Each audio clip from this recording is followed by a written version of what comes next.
കണ്ട അയാളൊരു കൃഷ്ണഭക്തയാണ്, ഉണ്ണിക്കണ്ണ വിശ്വാസിയാണെങ്കിൽ തീർച്ചയായിട്ടും നല്ല കാര്യമാണ്. പക്ഷെ നമ്മൾ എന്തിനാണ് ഗുരുവായൂർ അമ്പലത്തിൽ പോകുന്നത്? അവിടെ ചെന്നിട്ട് റീൽസ് ചെയ്യുക, അവിടെ ചെന്നിട്ട് കേക്ക് കട്ട് ചെയ്യുക, അവിടെ ചെന്നിട്ട് ആരാണ്ട് കമന്റ് ഇട്ടു എന്ന് പറഞ്ഞിട്ട് പിടിക്കാം. നമ്മളൊരു അമ്പലത്തിൽ പോകുന്നത് ഇതിനൊന്നും അല്ല. അവിടെ ചെയ്യുന്ന കാര്യം ഒരാളെയും ഉപദ്രവിക്കുന്നില്ല. നിങ്ങൾക്ക് പറയാൻ കഴിയില്ലെങ്കിൽ കാറടച്ച് വെടിവെക്കല്ലേ. സഹോദര മതവിശ്വാസികളായിട്ടുള്ള ആളുകളുണ്ട്, അവരവിടെ പോയിട്ടുണ്ട്, പ്രാർത്ഥിക്കുന്നുണ്ട്, അതിലൊന്നും തെറ്റില്ല. അവർക്കതിൽ ഭക്തിയാണെങ്കിൽ അവർ ആ ഭക്തിക്ക് വേണ്ടി പോയി ആ അമ്പലത്തിൽ പോയി പ്രാർത്ഥിക്കണം. പക്ഷേ ഈ റീൽ സംസ്കാരം ഇപ്പൊ എല്ലാ ഭാഗത്തും. പക്ഷെ അത് എവിടെയെന്നുള്ളതാണ്. ക്ഷേത്രം എന്ന് പറയുന്നത് ഒരു പബ്ലിക് പ്രോപ്പർട്ടി അല്ല. ഇപ്പം ഞാൻ ഷർട്ട് ഊരി അമ്പലത്തിൽ കയറുക എന്നുള്ളത് എന്നെ സംബന്ധിച്ച് എനിക്ക് വിശ്വാസമില്ലാത്തൊരു കാര്യമാണ്. ആൾ അവിടെ നിന്നിട്ട് കേക്ക് മുറിക്കുന്നു, ഒഴിവാക്കാമെന്നേ. ചിലപ്പോൾ അതിൽ മുട്ട ഉണ്ടാവില്ലായിരിക്കാം. പക്ഷെ എന്തിനാണ് നമ്മൾ വിമർശിക്കാൻ വേണ്ടി അങ്ങനത്തെ ഒരു സാധനം ഉണ്ടാക്കി കൊടുക്കുന്നത്? അവിടെ പോയി അങ്ങനെ ഒരു ഷോ ആ കുട്ടി കാണിക്കാൻ പാടില്ലായിരുന്നു എന്നുള്ളതാണ് എൻ്റെ കോൺസെപ്റ്റ്. അതിനെ ഭരിക്കുന്ന വിശ്വാസി എന്ന് പറയുന്ന ആളുകളെക്കാൾ എനിക്കിഷ്ടം കൃഷ്ണഭക്തരായ പാവപ്പെട്ട ഇതര മതസ്ഥരാണെങ്കിലും ഏത് മതസ്ഥരാണെങ്കിലും ആ വിശ്വാസികളെയാണ്. പീരീഡ്സ് ഉള്ള സമയത്ത് ഏതോ അമ്പലത്തിൽ കയറി എന്ന് പറഞ്ഞ് പണ്ടൊരു കുട്ടി റീലിട്ടത് ഞാൻ കണ്ടു. അവിടെ നിനക്ക് പീരീഡ്സ് ആണെന്ന് ചെക്ക് ചെയ്യാൻ മെഷീൻ ഒന്നുമില്ല. സാറ്റലൈറ്റ് ചാനലുകളിലേക്ക് ഒരു കമ്മിറ്റി വെച്ചാൽ എന്തായിരിക്കും അവസ്ഥ? എല്ലാവരുടെയും വീടുണ്ട്, കുടുംബമുണ്ട്, സുഹൃത്തുക്കളുണ്ട്, ബന്ധുക്കളുണ്ട്. എല്ലാവരും മോശക്കാരാകണമെന്നില്ല. ഈ മോഹൻലാലിൻ്റെ ഒരു കാര്യം, അദ്ദേഹത്തിന് ഈ ആൾക്കൂട്ടം ഷൈയാണ്. നമ്മൾ വലിയ നടനാണ്, നടനാണെന്ന് പറഞ്ഞാലും വലിയ ആൾക്കൂട്ടത്തിലേക്ക് വരുമ്പോൾ അദ്ദേഹത്തിന് ആൾക്കൂട്ടത്തെ ഒരു ഷൈയോടുകൂടി അദ്ദേഹം കാണും. എന്നെ ഒരു പയ്യൻ എൻ്റെ എവിടോ സ്പർശിച്ചു, ഈ അമ്മയാകെ ഭയന്നു. രാത്രിയായി, ഇവർ പിന്നെ നേരെ ഇവർ പെട്ടെന്ന് ബ്ലോക്ക് ചെയ്തിട്ട് ഇവർ കിടന്നുറങ്ങി. ഞരമ്പ് രോഗം എന്നൊക്കെ പറയുന്ന രീതിയിലുള്ള സ്വന്തം ഭാര്യയുടെ ഐഡിയ ആണെന്ന് ഓർത്തോണം. എന്ന് വെച്ചാൽ അവന് ഒരു സ്ത്രീ എന്ന് പറയുന്നത് അമ്മയാണോ, ഭാര്യയാണോ, സഹോദരിയാണോ, അല്ലെ സഹോദരൻ്റെ ഭാര്യ, അങ്ങനൊന്നും ഒരു ചിന്തയില്ലാത്ത ഒരു ഈ അമ്മയുടെ നഗ്ന ചിത്രങ്ങൾ പകർത്താൻ വേണ്ടി മൊബൈൽ ഫോൺ കുളിമുറിയിൽ വെച്ചു ആ അമ്മ പിടിച്ചു. അങ്ങനെ ഹരിച്ചേട്ടൻ അറിയുന്നുണ്ടാവും, ഈ ഗുരുവായൂർ അമ്പലത്തിൽ ഉണ്ണിക്കണ്ണന്റെ ചിത്രങ്ങൾ വരച്ചു കൊടുക്കുന്ന ഒരു കുട്ടിയുണ്ട്, ജസ്ന എന്ന് പറയുന്ന ഒരു മുസ്ലിം കുട്ടി. ആ കുട്ടിക്കെതിരെ ഇപ്പൊ കുറച്ച് ദിവസങ്ങളായി വരുന്ന ആക്രമണം എന്ന് പറയുന്നത് നമുക്ക് സങ്കടം തോന്നും. കാരണം അത്രയും അവൾ ചെയ്യുന്ന കാര്യം ഒരാളെയും ഉപദ്രവിക്കുന്നില്ല. പക്ഷേ എത്രയോ ബുദ്ധിമുട്ടുകളാണ് ആ കുട്ടി അതിന്റെ പേരിൽ ഫേസ് ചെയ്യേണ്ടി വരുന്നത്. അതിനെ കുറിച്ച് എന്താണ് പറയുന്നത്? എനിക്കതിനെ പറ്റി ഡീറ്റെയിൽ ആയിട്ട് ഒന്നാമത് അറിയില്ല. പിന്നെ ഞാൻ പലരും സോഷ്യൽ മീഡിയ മറിച്ച് നോക്കുമ്പോൾ കാണുന്ന ചില കാര്യങ്ങളിൽ നിന്ന് ഞാൻ പറയുകയാണ്. ഈ ഉണ്ണിക്കണ്ണനെ, ഗുരുവായൂരപ്പനെ പ്രത്യേകിച്ച് ഒരുപാട് മതവിശ്വാസികൾ, അതായത് സഹോദര മതവിശ്വാസികൾ ഇഷ്ടപ്പെടുന്നവരുണ്ട്. ചിലപ്പോൾ അവരവരുടെ വിശ്വാസത്തിൽ നിന്നുകൊണ്ട് അവരുടെ മതവും അവരുടെ ആചാരങ്ങളും എല്ലാം പഠിച്ച് മനസ്സിലാക്കിയവർ പോലും ഗുരുവായൂരപ്പനെ, ആ ഉണ്ണിക്കണ്ണനെ ഇഷ്ടപ്പെടുന്ന ഒരുപാട് എനിക്കറിയാവുന്ന എൻ്റെ വളരെ അടുത്ത സുഹൃത്തുക്കളുണ്ട്, സഹോദര മതവിശ്വാസികളായിട്ടുള്ള ആളുകളുണ്ട്. അവരവിടെ പോയിട്ടുണ്ട്, പ്രാർത്ഥിക്കുന്നുണ്ട്, അതിലൊന്നും തെറ്റില്ല. അതൊന്നുമില്ല. പക്ഷെ നമ്മൾ ഒരു ഭക്തി, അവർക്കത് ഇഷ്ടമാണ്, അവർക്കതിൽ ഭക്തിയാണെങ്കിൽ അവർ ആ ഭക്തിക്ക് വേണ്ടി പോയി ആ അമ്പലത്തിൽ പോയി പ്രാർത്ഥിക്കണം. ഞാൻ ആ കുട്ടിയിൽ കണ്ട അയാളൊരു കൃഷ്ണഭക്തയാണ്, ഉണ്ണിക്കണ്ണ വിശ്വാസിയാണെങ്കിൽ തീർച്ചയായിട്ടും നല്ല കാര്യമാണ്. ആ കുട്ടിക്ക് അതിനുള്ള റൈറ്റ് ഉണ്ട്, ആ കുട്ടി അത് ചെയ്യണം. മാത്രമല്ല ആ കുട്ടി മനോഹരമായി അദ്ദേഹം മനസ്സിൽ നിന്ന് വരയ്ക്കുന്ന ഒരാളാണെന്നാണ് ഞാൻ മനസ്സിലാക്കിയത്. നല്ല കാര്യമാണ്, ഞാൻ ആ കുട്ടിയെ അപ്രീഷിയേറ്റ് ചെയ്യുന്നു, ആ കുട്ടിയെ പിന്തുണയ്ക്കുന്നു. പക്ഷെ നമ്മൾ എന്തിനാണ് ഗുരുവായൂർ അമ്പലത്തിൽ പോകുന്നത്? അവിടെ ചെന്നിട്ട് റീൽസ് ചെയ്യുക, അവിടെ ചെന്നിട്ട് കേക്ക് കട്ട് ചെയ്യുക, അവിടെ ചെന്നിട്ട് ആരാണ്ട് കമന്റ് ഇട്ടു എന്ന് പറഞ്ഞിട്ട് പിടിക്കാം. നമ്മളൊരു അമ്പലത്തിൽ പോകുന്നത് ഇതിനൊന്നും അല്ല. ഒരു വിശ്വാസിയാണെങ്കിൽ, ഇപ്പം ഞാൻ ഒരു വിശ്വാസിയായിട്ട് ശബരിമലയിൽ പോയിട്ട് അവിടെ ചെന്ന് നൃത്തം ചെയ്യാനും അവിടെ ചെന്ന് ഡാൻസ് കളിക്കാനും അവിടെ ചെന്ന് റീലിടാനും ആണ് പോകുന്നതെങ്കിൽ ഞാൻ പോകാതിരിക്കുക എന്നുള്ളതാണ് എനിക്ക് ആ വിശ്വാസം ഉണ്ടെങ്കിൽ ചെയ്യേണ്ട ഏക മാർഗം. വിശ്വാസിയായിട്ട് പോകുന്നതിൽ ഒരു എതിർപ്പുമില്ല. പക്ഷേ ഈ റീൽ സംസ്കാരം ഇപ്പൊ എല്ലാ ഭാഗത്തും. പക്ഷെ അത് എവിടെയെന്നുള്ളതാണ്. ക്ഷേത്രം എന്ന് പറയുന്നത് ഒരു പബ്ലിക് പ്രോപ്പർട്ടി അല്ല. ക്ഷേത്രം എന്ന് പറയുന്നത് ഗുരുവായൂരിനെ നമുക്ക് അങ്ങനെ പറയാൻ പറ്റുമോ? നമ്മളൊരു ഇൻസ്റ്റാഗ്രാം ഒക്കെ എടുത്ത് നോക്കി കഴിഞ്ഞാൽ ഗുരുവായൂർ അമ്പലത്തിന്റെ റീലുകൾ കൊണ്ട് അല്ല, അത് തൊഴാൻ പോകുന്നതും അത് ഇതൊക്കെയല്ലേ. ഇത് കോൺട്രവേഴ്സി റീൽ. നമ്മളൊരു കാര്യം, എന്നെ സംബന്ധിച്ച് എനിക്ക് ഒരുപാട് ശത്രുക്കളുണ്ട്. അതാരാ? വിശ്വാസികളായിട്ടുള്ള ആളുകളും ഞാൻ ഹിന്ദു ആചാരത്തിന് എതിരാണെന്ന് പറഞ്ഞ് പ്രചരിപ്പിക്കുന്ന ചില ആളുകളും ദുർമന്ത്രവാദികളും ഹോമക്കാരുമാണ് ശത്രുക്കൾ. അപ്പം ഞാൻ എന്ത് വേണം? ഞാൻ ശ്രദ്ധിക്കണം എൻ്റെ ലൈഫിൽ. ഞാൻ ആവശ്യമില്ലാത്ത കാര്യങ്ങളിലേക്ക് പോകാതിരിക്കാൻ ഞാൻ എന്നിൽ തന്നെ ഒരു നിയന്ത്രണം പുലർത്തുക എന്നുള്ളൊരു സാമാന്യ മര്യാദ ഞാൻ കാണിക്കണം. വേണോ വേണ്ടയോ? എനിക്ക് ഇഷ്ടമില്ലാത്ത ചില ആചാരങ്ങൾ ചില ക്ഷേത്രങ്ങളിലുണ്ട്. എനിക്ക് ഇഷ്ടപ്പെട്ട ഞാൻ ഷർട്ട് ഊരി അമ്പലത്തിൽ കയറുക എന്നുള്ളത് എന്നെ സംബന്ധിച്ച് എനിക്ക് വിശ്വാസമില്ലാത്തൊരു കാര്യമാണ്.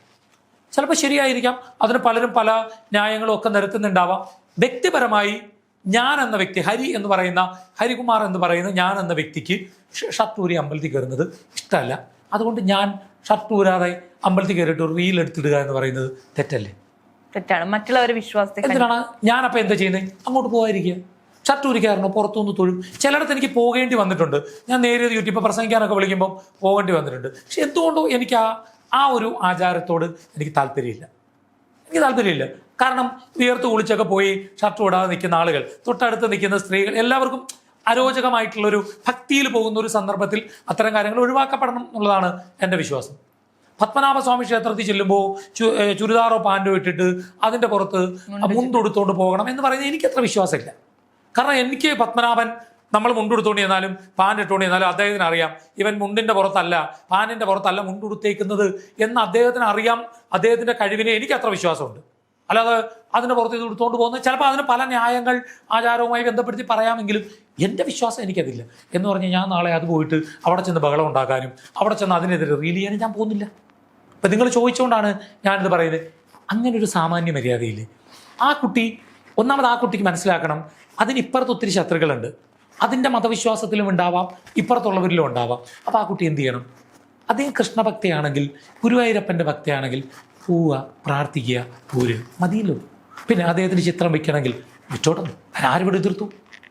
പക്ഷെ അതിനെ അയാളെ പബ്ലിസിറ്റിക്ക് വേണ്ടിയൊക്കെ കാണിച്ചു കൂട്ടുന്ന ചില കാര്യങ്ങൾ. ഞാനിപ്പോൾ ഒരു വീഡിയോ കണ്ടു. ആൾ അവിടെ നിന്നിട്ട് കേക്ക് മുറിക്കുന്നു. ഒഴിവാക്കാമെന്നേ. ചിലപ്പോൾ അതിൽ മുട്ട ഉണ്ടാവില്ലായിരിക്കാം. പക്ഷെ എന്തിനാണ് നമ്മൾ വിമർശിക്കാൻ വേണ്ടി അങ്ങനത്തെ ഒരു സാധനം ഉണ്ടാക്കി കൊടുക്കുന്നത്? ഒഴിവാക്കിക്കൂടെ? ഒഴിവാക്കാവുന്നതാണ്. അതാ ഞാൻ പറയാം, ആ കുട്ടി ചെയ്യേണ്ടെന്ന്. എനിക്ക് ആ കുട്ടിയോട് ഒരു വിരോധമില്ല കേട്ടോ. എനിക്ക് ആളുമായിട്ട് പേഴ്സണലി അറിയത്തുമില്ല, എനിക്ക് എതിർപ്പുമില്ല.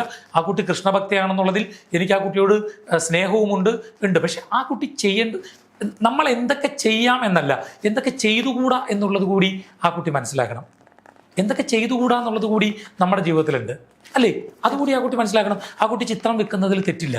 ആ കുട്ടിയുടെ മനസ്സിൽ നിന്ന് കൃഷ്ണന്റെ രൂപമുണ്ടാക്കി വരയ്ക്കുന്നതിൽ തെറ്റില്ല. പക്ഷെ ആ കുട്ടി ഓവറായിട്ട് അതിന് ഞാനിപ്പോൾ കഴിഞ്ഞൊരു വീഡിയോ ഒരാൾ എനിക്ക് അയച്ചു തന്ന, അവിടെ ചെന്ന് കമൻറ്റ് ഇട്ട ഒരാളെ ഗുരുവായൂർ അമ്പലത്തിൽ വെച്ചിട്ട് നിങ്ങൾ എനിക്കൊക്കെ എതിരെ കമൻറ്റ് ഇട്ടല്ലേ, നിങ്ങൾ എനിക്കെതിരെ അത് ആ ഭാഗത്ത് വെച്ച് ഒഴിവാക്കണം. ആ ഒരു പ്ലേസ് ആണ് അവിടുത്തെ പ്രശ്നം. എത്ര പേര് വിശ്വസിക്കുന്ന ഒരു പ്ലേസാണ്.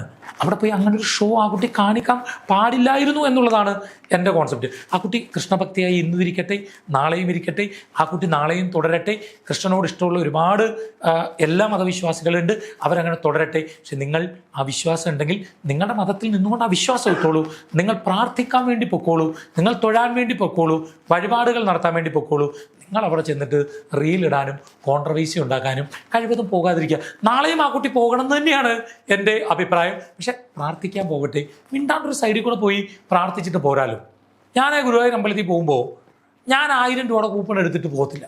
ക്യൂ നിന്ന് കാണണം എന്നുള്ളതാണ് എൻ്റെ കോൺസെപ്റ്റ്. 1000 രൂപയുടെ കൂപ്പൺ എടുക്കണ്ട എന്നുള്ളതാണ് എൻ്റെ വിശ്വാസം.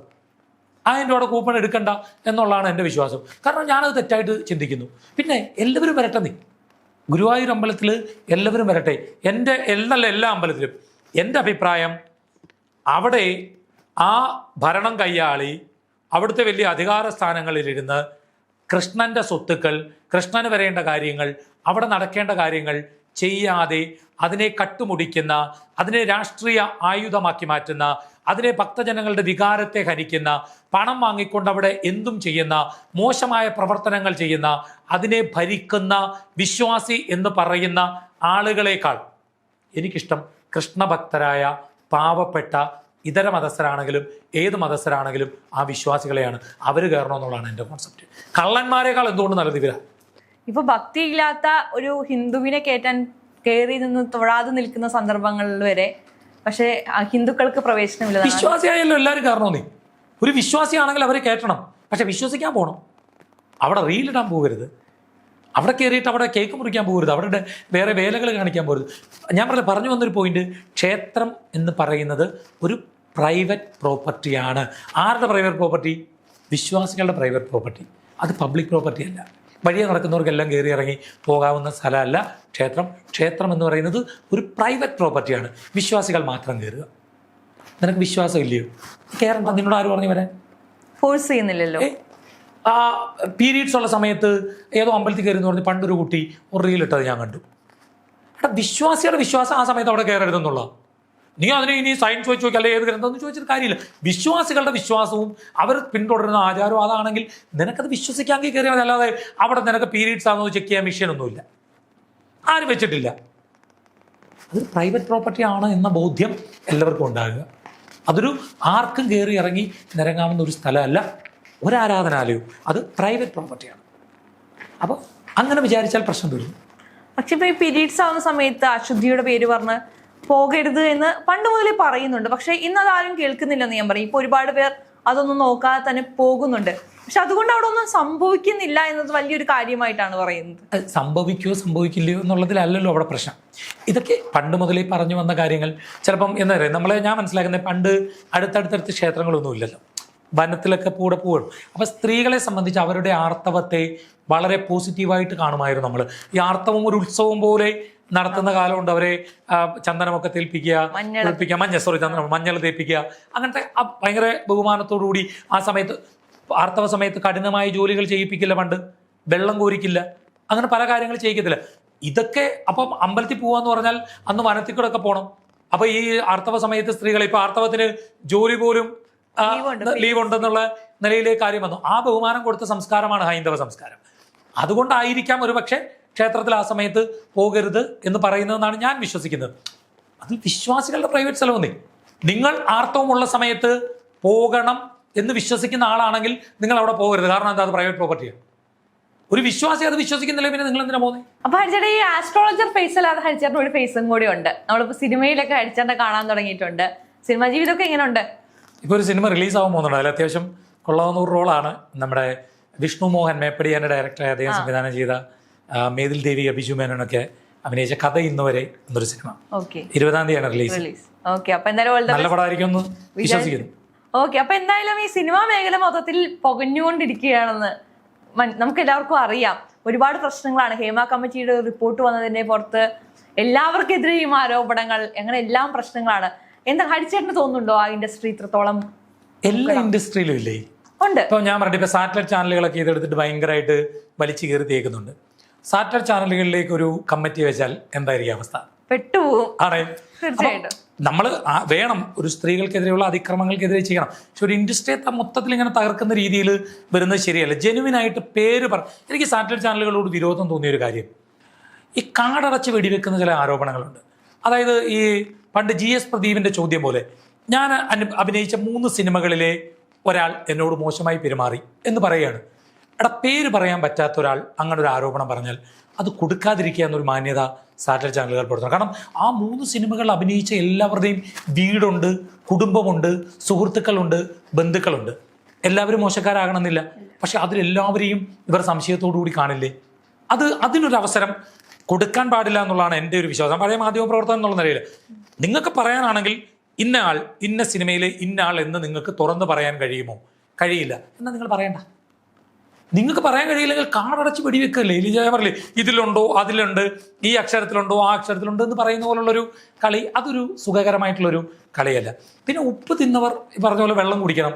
അപ്പോൾ മോശമായി പെരുമാറിയവർ, സ്ത്രീകളെ യൂസ് ചെയ്തവർ, അവർ തീർച്ചയായിട്ടും നിയമത്തിൻ്റെ മുമ്പിൽ കുറ്റക്കാരാണ്. അവർ നിയമത്തിന് മുമ്പിൽ കൊണ്ടുവരണം. പക്ഷേ അതോടൊപ്പം ഇങ്ങനെയുള്ള ആരോപണങ്ങൾ വരുമ്പോൾ ആ ജെനുവിനായിട്ടുള്ള ആരോപണങ്ങളെ പോലും ട്രോളുന്ന രീതിയിലേക്ക് കാര്യങ്ങൾ മാറിയിട്ടുണ്ട്. ഇപ്പോൾ സോഷ്യൽ മീഡിയ തുറന്നാൽ ഇത് മാത്രമാണ്. പിന്നെ ഇതിൽ മോഹൻലാൽ മറുപടി പറയുന്നത് ഇങ്ങനെ ആയിരിക്കണം, മമ്മൂട്ടി ഇങ്ങനെ ആയിരിക്കണം മറുപടി പറയേണ്ടത് എന്ന് ഫ്രെയിം ചെയ്യുന്നതിനോടും എനിക്ക് താല്പര്യമില്ല. കാരണം മോഹൻലാൽ എന്ന് പറഞ്ഞ വ്യക്തിക്ക് പത്രസമ്മേളനങ്ങൾ വന്ന് പ്രസന്റ് ചെയ്തുള്ള എക്സ്പീരിയൻസ് ഇല്ല. ഞാൻ അന്ന് 2 പത്രസമ്മേളനം കണ്ടു. ഒന്ന് മോഹൻലാലിൻ്റെയും ഒന്ന് CPM സംസ്ഥാന സെക്രട്ടറി ശ്രീ ഗോവിന്ദൻ്റെയും.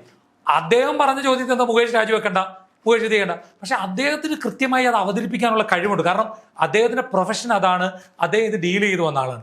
അതേപോലെയല്ല മോഹൻലാൽ. അദ്ദേഹം പൊതുവേ ഷൈ ആണ്. ഈ മോഹൻലാലിൻ്റെ ഒരു കാര്യം, അദ്ദേഹത്തിന് ഈ ആൾക്കൂട്ടം ഷൈ ആണ്. നമ്മൾ വലിയ നടനാണ്, നടനാണെന്ന് പറഞ്ഞാലും വലിയ ആൾക്കൂട്ടത്തിലേക്ക് വരുമ്പോൾ അദ്ദേഹത്തിന് ആൾക്കൂട്ടത്തെ ഒരു ഷൈയോടുകൂടി അദ്ദേഹം കാണും. അപ്പോൾ കുറേ പേര് നിരന്നിരുന്ന് ചോദ്യം ചോദിച്ചാൽ അദ്ദേഹം തീർച്ചയായിട്ടും പതറിപ്പോവും. അപ്പോൾ ഇത് മോഹൻലാൽ പറയണം എന്ന് ചിന്തിച്ച് ഫ്രെയിം ചെയ്ത് ചോദിക്കുന്നതിനോട്, മമ്മൂട്ടി ഇത് പറയണം എന്ന് ഫ്രെയിം ചെയ്ത് ചോദിക്കുന്നതിനോട് എനിക്ക് എതിർപ്പാണ്. പിന്നെ വേറൊരു കാര്യം ഇതിൽ പറയാം. ഇന്ന് പെൺകുട്ടികൾക്കെതിരെ അക്രമങ്ങൾ ഉണ്ടായാൽ ശരിക്കും സോഷ്യൽ മീഡിയ ത്രൂ ആയിട്ട് അവരുടെ കൂടെ നിൽക്കും. സോഷ്യൽ മീഡിയ പ്രത്യേകിച്ച് മലയാളികൾ ഒന്നടങ്കം അവരുടെ കൂടെ നിൽക്കും. അത് എല്ലായിടത്തും വേണം. ഈ പോലീസ് കേസെടുക്കുമ്പോൾ സിനിമാക്കാരുടെ മാത്രമല്ല, ഇവിടെ സാധാരണക്കാരായിട്ടുള്ള സൈബർ അറ്റാക്ക് നേരിടുന്ന പെൺകുട്ടികൾ പരാതി കൊടുക്കുമ്പോഴും പോലീസ് ഇതേ ആർജവത്തോടുകൂടി ഇടപെടണം എന്നുള്ള അഭിപ്രായമാണ് എനിക്കുള്ളത്. കാരണം മലയാളികൾ ഒന്നടങ്കം സ്ത്രീകൾക്ക് പിന്തുണയായി നിൽക്കും. അതുകൊണ്ട് എന്തും ആർക്കും തുറന്ന് ധൈര്യപൂർവ്വം പറയാവുന്ന ഒരു കാലമാണിത്. അതിനിടയ്ക്ക് ഒരു രസകരമായ കാര്യം കൂടിയുണ്ട്. എൻ്റെ ഒരു സുഹൃത്ത് എന്നെ വിളിച്ചിട്ടൊരു സ്ക്രീൻഷോട്ട് അയച്ചു തന്നിട്ട് പറഞ്ഞ ഒരു കാര്യമാണ്. സുഹൃത്തിൻ്റെ ഭാര്യയുടെ അമ്മ ഒരു 55 വയസ്സ് അത്രയൊക്കെ പ്രായം ഉണ്ടാവും. പക്ഷെ അവരെ കണ്ടാൽ നല്ല ചെറുപ്പമായിട്ടുള്ള സുന്ദരിയായിട്ടുള്ള ഒരു അമ്മയാണ്.